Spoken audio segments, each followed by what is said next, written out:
just happened in India. Do you think they will be eliminating the $50 and $100 bills in the U.S.? If so, what are the signs to look for prior to that occurrence? What was India and now Turkey, or what was India about and now Turkey telling its citizens to buy gold or its national currency? Well, the hints for removing the big dollar denominations, by the way, I have had in my hot little hands 2 different $1,000 bills. That was back when I was doing, how shall I say, some contraband activity in commerce after college, before graduate school. I put it all away. I went to graduate school and started working real hard. And as for the big denomination bills, the 50 and the 100, I'm always surprised if I do a withdrawal from a bank and I say, look, I need $1,000 to pull out. And they sometimes say to me, grandes billetes, large bills. And I say, yeah, sí, por favor. Or sometimes I say, no, billetes de 20, está bien. $20 bills are fine. But they sometimes say to me, how about 50s? Cincuentas? And I say, yeah, you're fine. So they end up giving me, say, $800 in hundreds and 4 $50 bills. And that's a $1,000 withdrawal. Okay, there aren't many 50s out there. And it's Grant, Ulysses Grant on the 50. I prefer the Benjamins. Is it true? I'm sorry. Is it true that his middle name is S, the letter S? Ulysses S. Grant, and that he doesn't actually have a full middle name. I don't know. We'll leave that for the listeners in their Google. Continue. I think it's true, but I don't know. I don't care. You prefer the hundo. I only know one person who had an initial for a middle name. It was my buddy Bob Friedman in the digital days. Robert S. Friedman. What does S stand for, Bob? Nothing. Not even a period after Jim. Look closely. Okay. Period means it's an abbreviation. Right. Oh, I get it. Okay, very good point. Okay, here's the hint. You're out of the U.S., you go to a bank, you do a withdrawal, and they say they don't have any hundreds. Why don't you have any hundreds? Well, we haven't had any hundreds for a while now. Gotcha. There's your hint. Gotcha. Okay. Now, there were many parts to that question. India. Okay, here's what I'm hearing about India, and this is very complex and very difficult to confirm every aspect. But India is suffering from a couple of problems. One is a big counterfeit problem. If you're going to go to the bother of counterfeiting dollars, are you going to focus on ones and fives, or are you going to focus on hundreds? Obviously the hundreds, yep. Well, the answer to that is a compromise, because the most popular counterfeited bill is the 20. That's what Iran counterfeits. That's what North Korea counterfeits. Is the 20 U.S. dollar bill? The $20 U.S. bill. Yes. Okay, because the 100 is more scrutinized. And I notice in the bank, if I do a deposit and I give them hundreds, they spend a few seconds on each bill. If I give them 20s, they just kind of count them. Yeah. They might rub their thumb over a little, what do you call it? Raised imprint. I can't remember there's a name for it. The watermarks or whatever. No, not the watermark. They look for watermarks on the Costa Rican currency. They look for the raised engraving. That's it. Okay. The raised engraving. The thumb goes over the lower left corner. The thumb grazes the corner and looks and feels that seal that's raised. Okay. But they don't do it that much on the 20s. Okay. Now here's what's going on in India. They're counterfeiting a lot of money, and it's the big bills. So that's why they eliminated the big bills. It wasn't to make life difficult. It was to cut the legs out from under the counterfeiters. Gotcha. Okay? Now that's really important.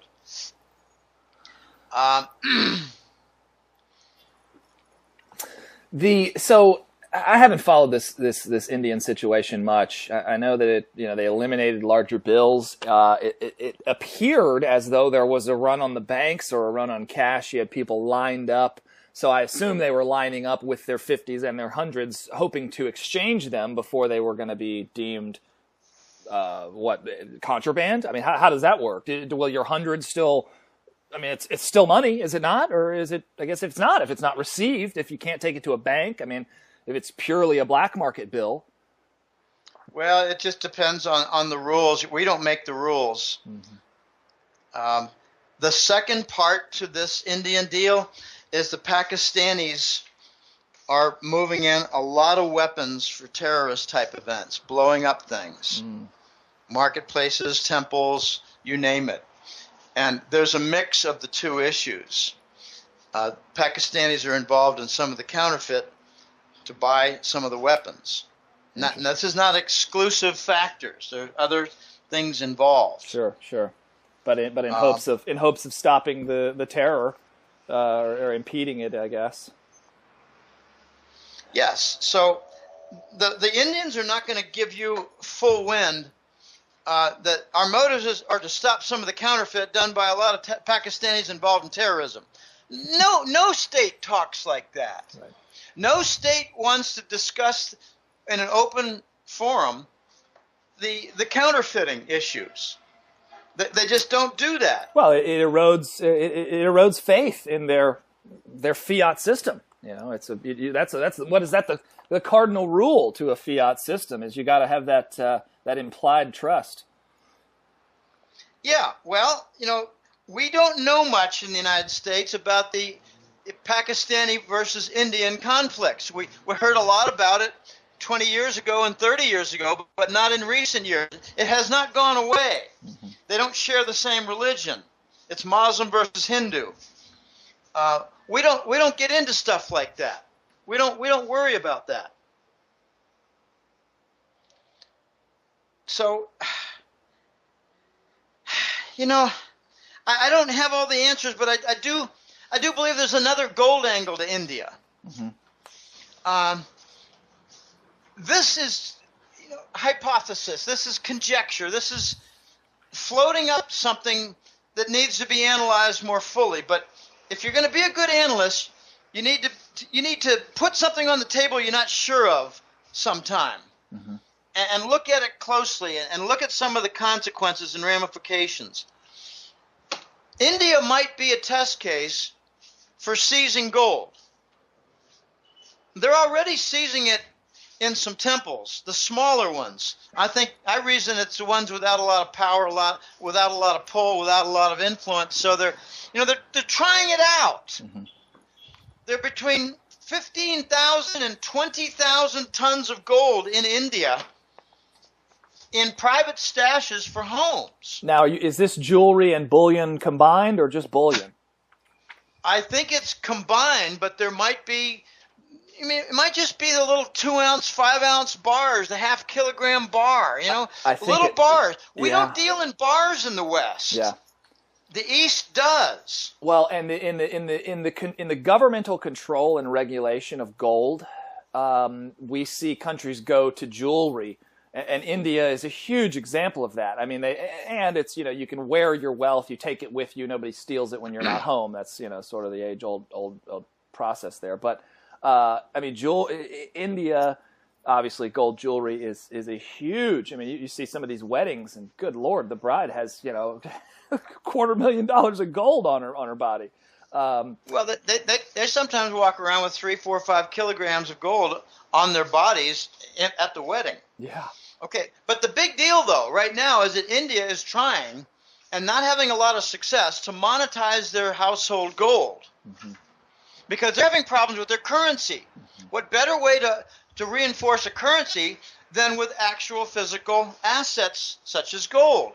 So they're offering people, here, bring in your gold, like bring in a kilogram of gold and take a big certificate of deposit that earns some interest, because right now, Raj, your bar's not earning any interest. You're not getting any income. So bring it into the banking system and earn some income off it. Yep. I think India is a test case, and the Voice has said emphatically in the last month, India is committing suicide.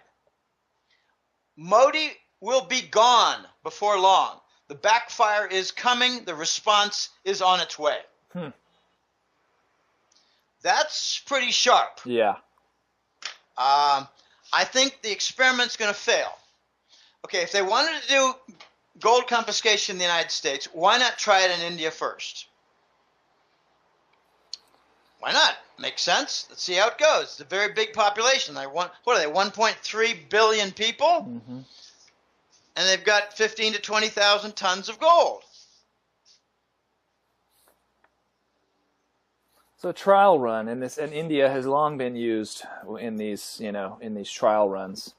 I want to take things a little different angle, if you're okay with it, and I'd like to bring.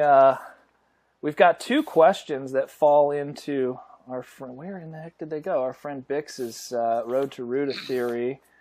One from Bix himself, and another from Bruce in Florida. So go for it. Go for it. Let's start with Bix.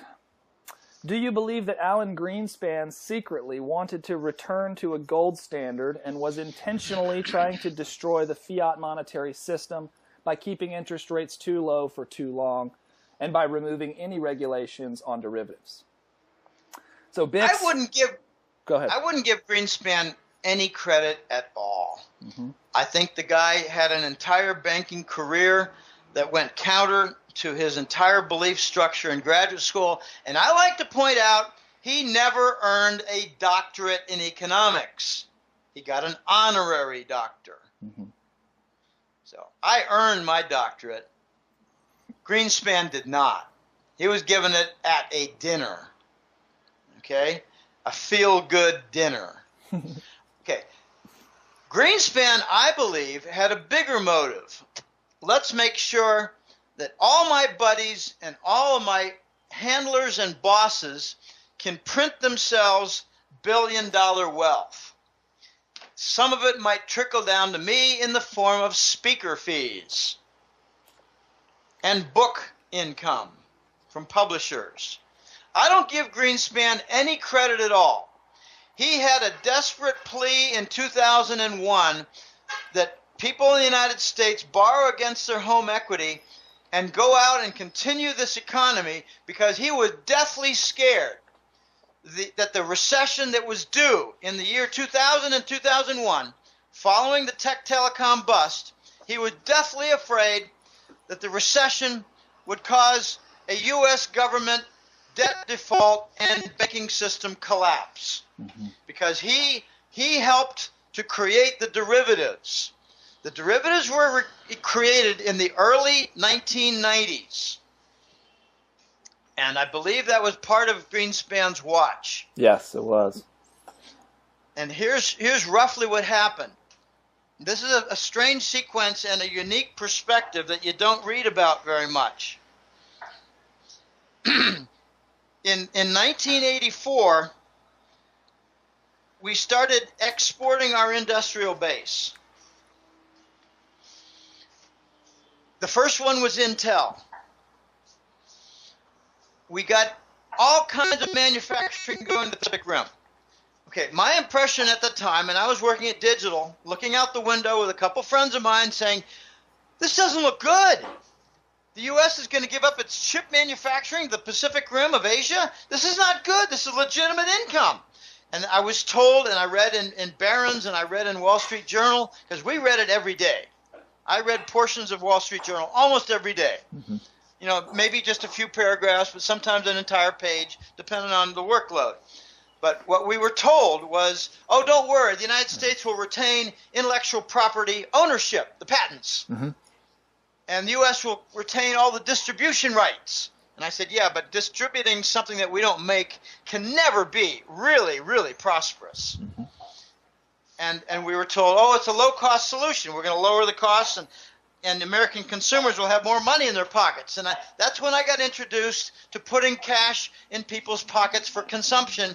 And I said, but isn't it better to start a business than to go out and buy a boat? That's when I began getting smart in economics, the late 80s. Okay, something happened about 3 or 4 days later. It was Black Monday of 87. We don't think of Black Monday as being a consequence of offshoring, outsourcing our industry to Asia. It's directly related. Okay, then something happened. We decided to create the irrational exuberance. Again, it was Greenspan, making money easy. Mm-hmm.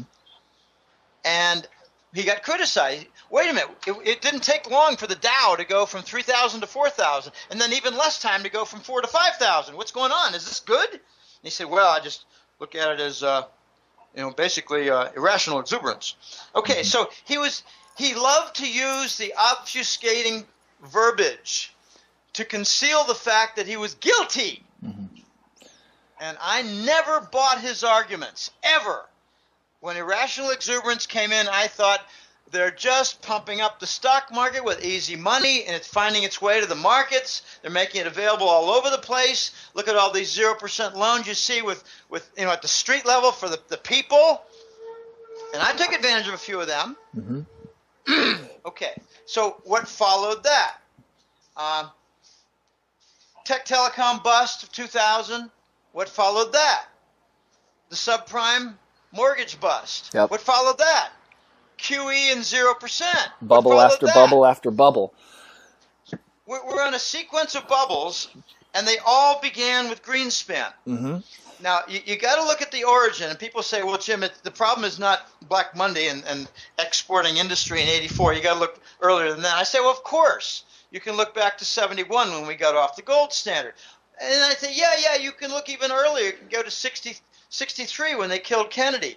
Yeah, okay, well, fine. You can always go back to 1913 when they created the Fed. Mm-hmm. All right, well, fine. You can always trace back. You can go back to the birth dates and locations of the Fed owners. I don't care to do that exercise.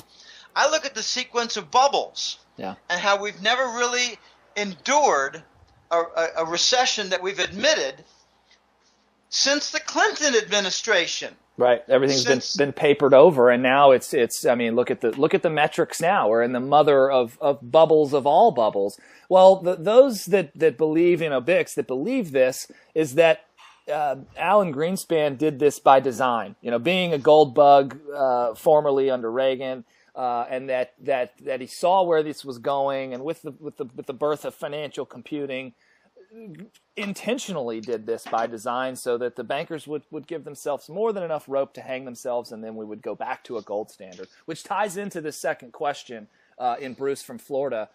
Does the USA have tons of gold in above ground storage to back a new gold-based dollar? Does the USA indeed have deep stored gold in ground in Chocolate Mountain, California? Do huge in-ground gold exist in the Grand Canyon, Arizona, first reported in the New York Times in 1912, and then never again? What are your thoughts there on massive hidden secret gold reserves within the U.S. to transition to a gold-backed note after this chaos is over? Bullshit. One word. You really think the U.S. elite, after stealing the gold, are going to make it available to prevent a crisis that they want to cause? So your answer is, if the gold is there, why wouldn't they have stolen it already? No, they already stole it. They're not going to make it available. They stole it. If you steal something, are you going to make it available to your host? No, you used it. Why'd you steal it? Because you needed it. You wanted it. You're going to give it back? No one gives it back from the elite. No one ever gives it back. The only thing I can conceive of is the Bush family and the Rockefellers are going to come forward and say, we can help finance the gold for a gold-backed dollar, but we want the following three things. We want to be able to control the important cabinet positions. We want to assure that there will always be a war. And we want you never to prosecute anybody in our organization. And that's possible. But are there giant hordes just lying around waiting to help and save the nation? No, these people are trying to destroy the nation. Right. They want the chaos. We're the empire of chaos, and the Langley folks are the orchestrators of destabilization. Do you think they're going to bring in the gold to stop the destabilization? You got to think this through. That's not what they're about. No. They're about chaos, murder, power, control, destabilization, and they love killing people. I think they want martial law so they can kill a lot of people on the streets and try out some nifty new weapons. Mm-hmm. One of the motives for the Vietnam War was to try out a lot of nifty new weapons, like Agent Orange. I'll never forget the story of General Elmo Zumwalt, whose son died of cancer from Agent Orange because he was exposed to it as a grunt troop, a grunt soldier. This is nasty business. Don't ever assume the elite have good intentions. Well, I think the assumption is certainly not that. I think that in this argument is that these gold hoards would exist and be controlled by, the forces of good that are there that may be trying to take this cabal down. But again, to your point, if those gold hoards were there, the cabal, who is, quite obviously in control of just about everything, they're still spraying out of airplanes and poisoning us all, they probably would have taken the gold. They're certainly not going to put up their own stolen gold. And I don't think the arguers of this theory are suggesting that. I think it's something, even deeper. But let me give you a little side story about Bush gold. Okay, Bush is a big thief of gold. I believe the Bushes own the Libyan gold. It's 144 tons. That's never in the news. Gaddafi was not a bad guy. Right. He got in our way. If you look at the history of Arabs, history of Arab leaders, and look at their accomplishments, like for building water systems, building schools, increasing educational level, promoting small business, Gaddafi is probably the top of the list. Yeah, that's what I've heard. But then again, if you look to see who's most vilified, it's Gaddafi, because he wanted to institute the gold dinar. Okay, there's a lot. Okay, but here's the little side story about the Bush gold. The Voice told me this story back in 2014. I remember the date. This is kind of funny. I mention it from time to time. I remember what window I was looking out from my office when having the conversation with the Voice. I was in a certain building, and I was at that floor, that building, 2014. So that's how I date some things. It's kind of fun. It's curious how memories work. Oh, I was living with Dolores next door when I was 6. Okay, you remember things that way. Points of reference. He told me in 2014 that there are 7 major global gold vaults. Major gold vaults. And the Bushes use a couple. And he said, Jim, we're having remember back then in 2014, the big issue was rehypothecation? The gold, the Germans were asking for their gold back. The Dutch and the Austrians are looking for theirs too. Why aren't they getting their gold? Where's the gold? Where's the gold? What happened when a German parliamentary group went to the New York Fed? They were told to F off. Get out of here. You can't go see your gold. That was MF Global time too, wasn't it? Another gold heist. Yeah. But in 2014, the Voice told me, Jim, I got an interesting rehypothecation story to tell you. Apparently the Bushes, with their stolen gold, and believe me when I say they've got the lion's share of Fort Knox stolen. Now you could say stolen, you could say 0% gold carry trade, the 0%. Why did Reuben put 0% on gold leasing? So they could lease it and rob it and use it as their profit and take it, take their profit from the gold, from the treasury bond futures trading. They drove down the interest rates from 11 and 12% down to 6 and 5. Huge profits. They took their profits in gold after leasing it for 0. Okay, so the Bushes had their gold, regardless of where it all came from. I don't care about the origin sometime, whether it's Libya or Fort Knox. Doesn't matter to me. The Bushes own a tremendous amount of gold, and apparently a large amount of it was rehypothecated from some of these, in particular, 2 gold vaults. And the gold vaults decided, well, we need to get some gold available because we got some Hong Kong and Chinese buyers and we don't have enough, so let's rehypothecate this whole batch over here. And later they determined, oh my gosh, it's Bush family gold. The vaults themselves did this? I mean, who rehypothecated the gold, and are they dead now? Owners of the vaults. Owners of the vaults and the markets in charge of the contracts. And did they rob the Bushes unbeknownst to themselves? I mean, did they unknowingly? Yes. Okay. Yes, they determined later, oh my gosh. Oops. We rehypothecated Bush gold. I hope we don't all get killed. Wow. But there's more to this elite gold. I mean, we talk about the elite doing things intentionally because they can then rescue the day and be heroes. A lot of this gold has been used. It's not just gold, but narcotics. They have been used. And a very big expense is two things. And I know this is going to sound a little woo-woo, but I don't care. What I usually find is that if you let 6 or 18 months pass, you'll see that I'm on the right track. Mm-hmm. And 18 months ago, it might have been Satanists. Yep. Now that's in the news. Yep. But here's what they bought. The elite have been very busy in the last several years building underground cities.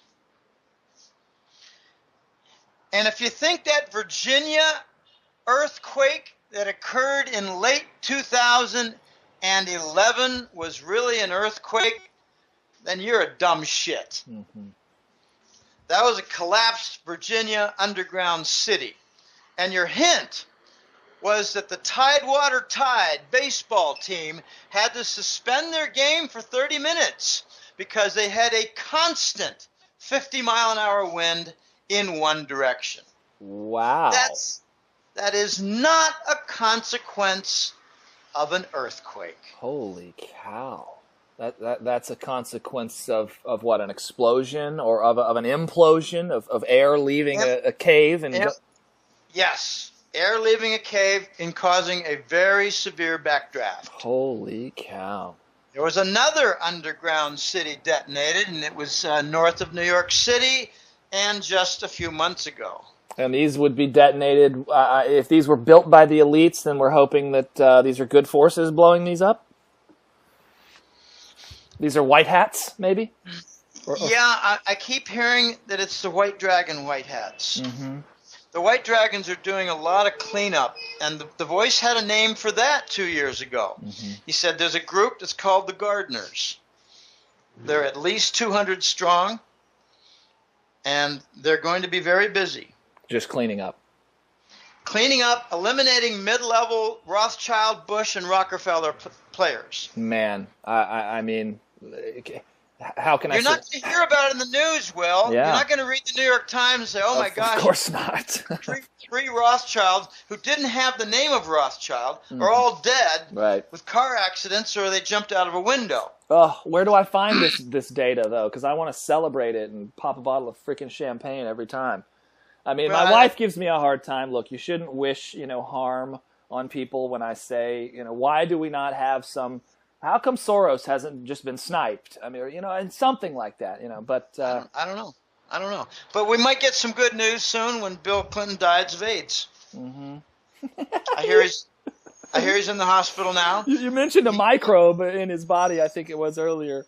Well, when you do so many underage kids and middle-aged kids and you rape them, when you do so many, I mean, I think it puts to shame Magic Johnson and his 2000 figure. Oh gosh, this stuff it's stomach curling. I saw a picture of him recently, Jim, and when this whole spirit cooking stuff came out, somebody circled a picture of him, and the caption was, "Oh, Bill, before he has his his spirit beverage to uplift him in the morning, he looked demonic. I mean, he looked like he was on a deathbed. I mean, it looked bad. He looked really rough." Yeah, well, I hear he's got very poor motor control of all of his lower mouth jaw muscles. Like he drools He's licking his lips. I saw- had a neighbor. One I of- had a neighbor when I was a teenager, and he was always licking his chops. And we used to say, "Oh, come on, look at that, Mr. McIntyre. He's licking his lips all day long." I mean, we made fun of him. Mm-hmm. That's Bill Clinton now. And I'm hearing he's in the hospital. Can't confirm anything. But I've been told, not just by Ben Fulford, reading Ben Fulford, I don't have any relationship with him. I've been told by at least 5 different sources, I don't want to name them, that Bill is dying. Mm-hmm. And here's my theory. Once he goes, they're going to shut down the Clinton Foundation, and you're going to see Hillary dead. And they're going to try to create a flashpoint to shut this down on the exposure to elite, powerful people. Mm-hmm. Because they don't want the exposure, and they can do something about it. They can make sure Hillary stops breathing. So these are still bad guys that don't want to be exposed, that are close to the Clinton Foundation, that are snubbing out the Clintons. And we've got even a couple of questions that came up from folks. I think Mark Herzog brought it up to this effect. But it does not mean that they're going to clean up the evil and we're going to be left with good. Mm-hmm. No, they're going to clean up certain elements of evil, right, and we're going to be left with different elements of evil. New evil, yeah. New younger, healthier evil that's not screwing up their agenda, right? Maybe that can coexist better with modern society and allow it to thrive without being incredible parasites. But look at it this way. This is a much simpler perspective. If the Western elite have forced upon them the gold standard, all their work, all their lives, all their wealth, all their power changes. I don't say is eliminated, I say changes. Right. The voice is adamant. He said, you're going to see the wealthy, the elite, lose well over half their wealth. Mm-hmm. And they're going to have to adapt to the new standard of gold. And now, Jim, let me, if I can interject, I would assume a lot of these Rothschilds, these assholes have plenty of gold, but the percentage of it in their current net worth in this fictional digital paradigm is very small. In other words, their equity in finance and in all these companies and all these digital blips and debt and all this crap is much greater than their gold hoarding, even if it were to go up 5-fold under a new paradigm. But let me just give you some figures, and I'm going to have to call this quits. I've got something coming up here soon. Yep. Let me just cite some figures. Fort Knox was worth about $500 billion. Okay, that's 8,000 tons or more. Okay, mm-hmm. So 10,000 tons, roughly, just rough figures, is worth maybe 2,000. I'm sorry, 2/3 of a trillion. Mm-hmm. Okay, that's a lot of money. The Bushes 5 years ago were worth $5 trillion just from their narcotics. Wow. I mean, people just don't do this kind of math. Mm-hmm. They've had 30 years of narcotics mm-hmm. since Vietnam, 40 in fact. They've had over 10 years of just Afghanistan, where the U.S. government covers their costs and they sell $800 billion to $1.2 trillion worth of heroin in the distributed networks of heroin across the world mm-hmm. through the NATO bases. Much of which right back to our streets here in the U.S. And I personally, how many of us, especially in the last decade, have had this strike close to home? I have a cousin who died at the age of 24, 25 from this crap a year ago, 2 years ago.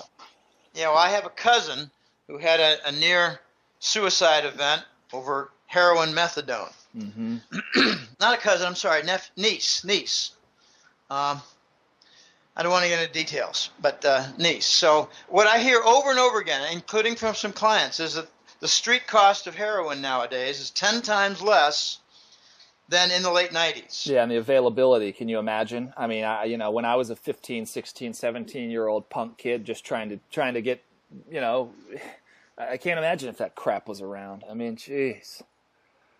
Unbelievable. Yeah. Well, okay. We can thank the Bushes for this, mm-hmm. and they might try to retain power by providing gold. But I think it's largely spent. And when they talk about deep storage gold now, I'm hearing over and over again, pardon me, that the Grand Canyon is part of the deep storage gold. Mm-hmm. And every once in a while, they'll extend the Grand Canyon borders, so it's under Park Service control. Right. Because there's been another discovery very near the canyon, so they extend the borders for what cannot be mined and what is retained as deep storage gold. And this is all unmined, veins Right. of gold. These are not bars Right. stored in an underground vault. Right. Right. I think China is eventually going to go into production on the periphery. Interesting. Yeah, very interesting. Wow. Well, buddy, I know you got something upcoming. It's been fantastic, as always. Our friends, our listeners, thank you for the questions. These were fantastic. It actually caused Jim and I to not have to do as much preliminary work. We just winged it today. So hope you guys enjoyed it, Jim. Man, it's always a pleasure.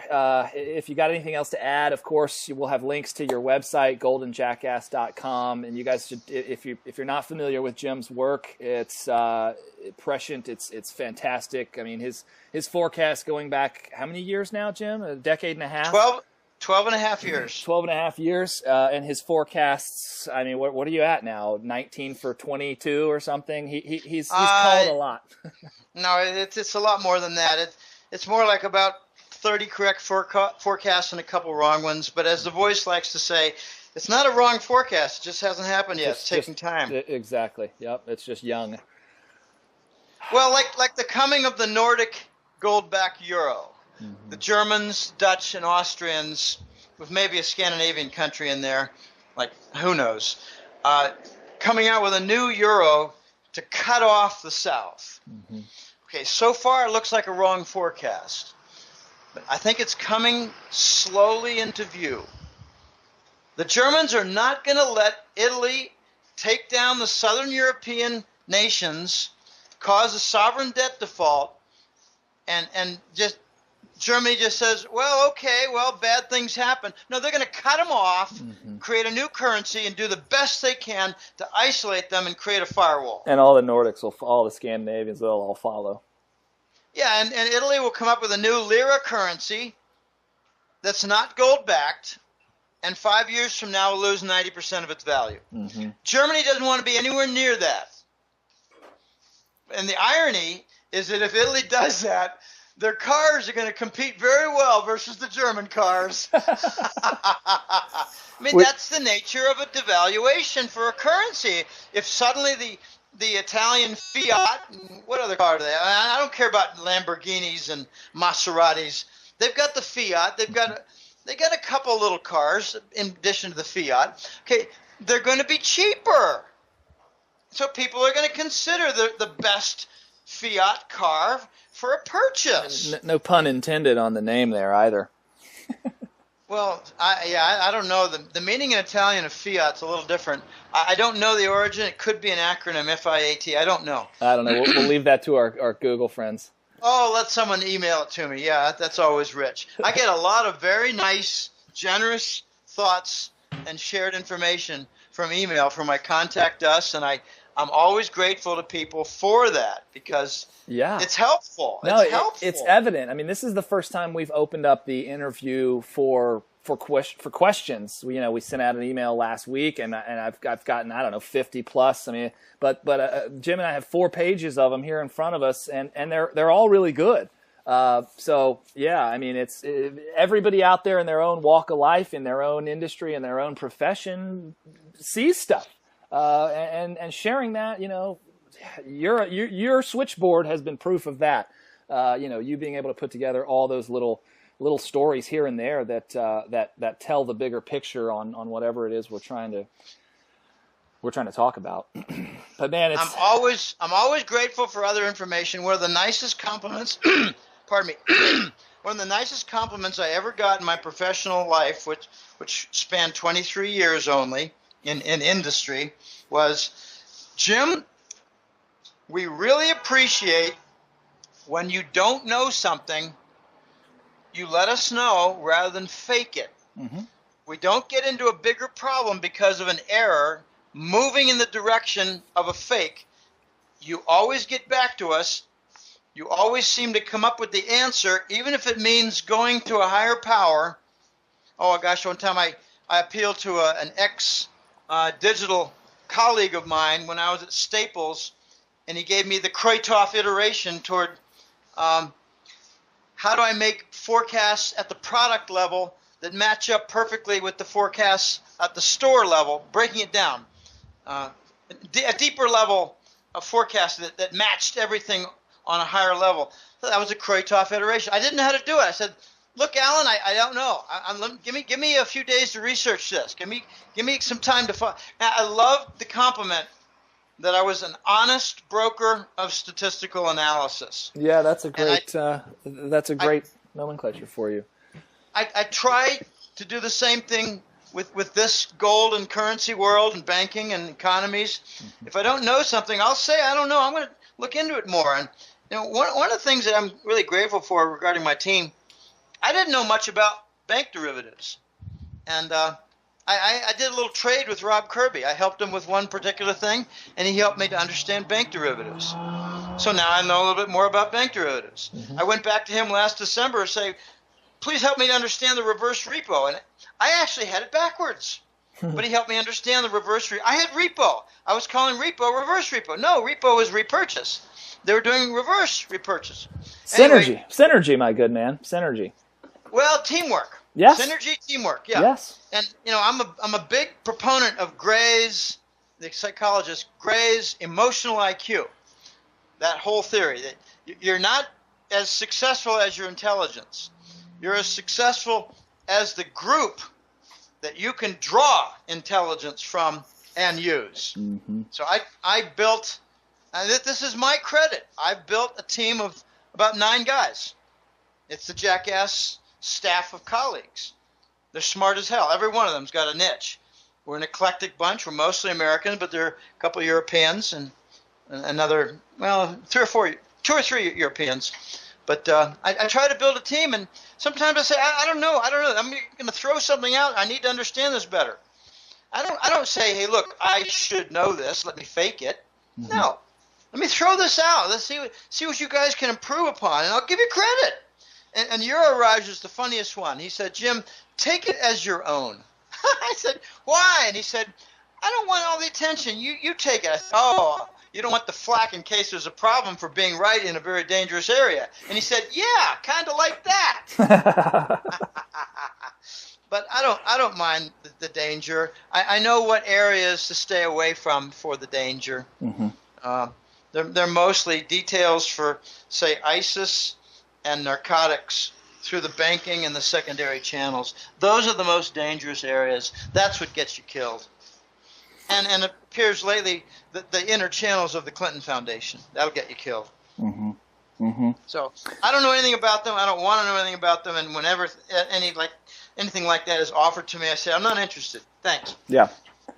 Jim, I'd like to end with this statement from this was an article that Brandon Smith, I'll put it up, wrote on Alt Market, and it's fantastic. He ends it with this: "Recognize and take solace that though we live in dark times and evil men roam free, we are also here. We are the proper response to evil, and we have been placed here at this time for a reason. Call it fate, call it destiny, call it coincidence, call it God, call it whatever you want. But the answer to evil is us." And with that, he's of course referring to the alternative media. And he's that statement speaks very true to you, Jim, and what you do. And not to blow your whistle anymore or toot your horn, but man, we really do appreciate you and all the work that you and your team does, and all this information that you guys put out there. I am grateful and thankful that I can be a microphone, to help you get the message out to our friends as well. So God bless you, brother. Keep it up. Well, I do a lot of work, Will. I admit that. But I give a lot of credit to a few different groups, my colleagues, for chewing things properly in the analysis and coming up with the right conclusions. It's very difficult to fool 9 smart guys. And just keep that in mind. That's very hard to do. Yep. One or two of us might get fooled, and we're brought in line by someone like The Voice or Euroraj. Euroraj is a very brilliant guy. London Paul is a very brilliant guy. Rob Kirby, very brilliant guy. The rest of us, we're at a lower level. We admit it. We're not high echelon intellectual types with huge connections and experience, like 20 years out there. Some of us have experience, but at ground levels where we can see crime. Mm-hmm. Like I call him George of the Jungle, George of the Comex. He saw a lot in Chicago with both metals, physical logistics, and paper logistics, like bonds, currencies, futures, like that. But there's another group that I'm very grateful to, and it's the news hounds. Mm-hmm. There's 7 of them in particular. I got them on the wall, and I sometimes share back with them some things that come from my group of colleagues. I share with that second level group. But then there's a third group that's very large. It's somewhere between 30 and 50 people who send me things. Jim, you might find this interesting. Mm-hmm. And often it's a story. And what do you make of this part of the story? I'm curious what you might have for a quick thought. Mm-hmm. And then it ends up in the report with a lot more thought. And then they read about something that they introduced to my desk. Very cool. I have a little joke. They say, what sort of research tools do you use? And I say, I open my inbox. I've got a lot of help. Isn't it amazing? I mean, that piece of technology right there. I open my inbox. Well, and it's more than that. It's organization into folders. Mm-hmm. Because I might finish a report and have 10 days where I'm not working quite as hard, or I'm doing an interview and I'm really not analyzing what's going on in India, but I put it into my certain special folder. And then I look at it later. I just look at that folder later, and I've got 100 messages over a 7-day period. Mm-hmm. And that's research for the next report. Mm-hmm. It's what's going on. I organize things. I file things. Of course, I got another file that's personal, another file that's billing problems and interaction with clients and little arguments and weird stuff. Many routine things, but occasionally a weird item. But we got our emails, and we got our organization of emails, and it can be very valuable when it comes time to writing the report. That's what I do. Mm-hmm. I try to make things as efficient as possible, give credit where it's due, and in Euroraj's case, he says, no, take credit for yourself. Jim, how often are the reports coming out now? This is the hat trick letter. Well, there are a pair of reports every month. Mm-hmm. And sometimes, rare occasion, if there's not a lot happening, it's a single report. But how often is there not a lot happening? Last time I sat down with one of your full reports, it was, 50 pages, and I had to go, sit outside in the shed and close myself off with a cup of coffee away from the kids and, spend half a day. It's an unbelievable amount of work that goes into one of those. Yeah, it's very, very deep. So on these interviews and on your other, public articles that you write, you're scratching the surface, really, correct, with what you're going into on these reports. Yeah, well, there's another level of detail beyond what's in our interviews for the content. You can't get into much, say, for the Indian story, or like the Iran sanctions story, or the UBS gold thefts. You need a couple pages to draw out a story with a lot of logical connections and tying things together. I can tie things together at a high level here, and that's not all that hard. It's often a lot of fun. I enjoy the heck out of these interviews. Has the December report come out yet? No, okay. I'm working on it now. It's partly done. Well, with so much, it might actually be just one report, because post-election we're still locked into the political nonsense. Yes. Yeah. There's not a great deal of financial economic activity, and new things happening. Mm-hmm. There's not. I mean, we're arguing over whether Trump really should have chewed the faces off all those press executives. We're learning about all the implications of Trump's family. We're learning the implications of Trump not going to the press, but instead using Twitter. Should Twitter really be used for national issues and reporting? Unbelievable. Well, yeah, if the CNN is full of liars. Well, and should Twitter even be used now that we're talking about censorship? I mean, we're witnessing active censorship already take place with the Pizzagate. I mean, Google, Twitter, they're all doing it. I mean, this call is probably being picked up because I just said that keyword. Well, you're on it, so of course it's been picked up since the beginning. But yeah, I never worry about that. I just try not to talk about terrorism details and narcotics details.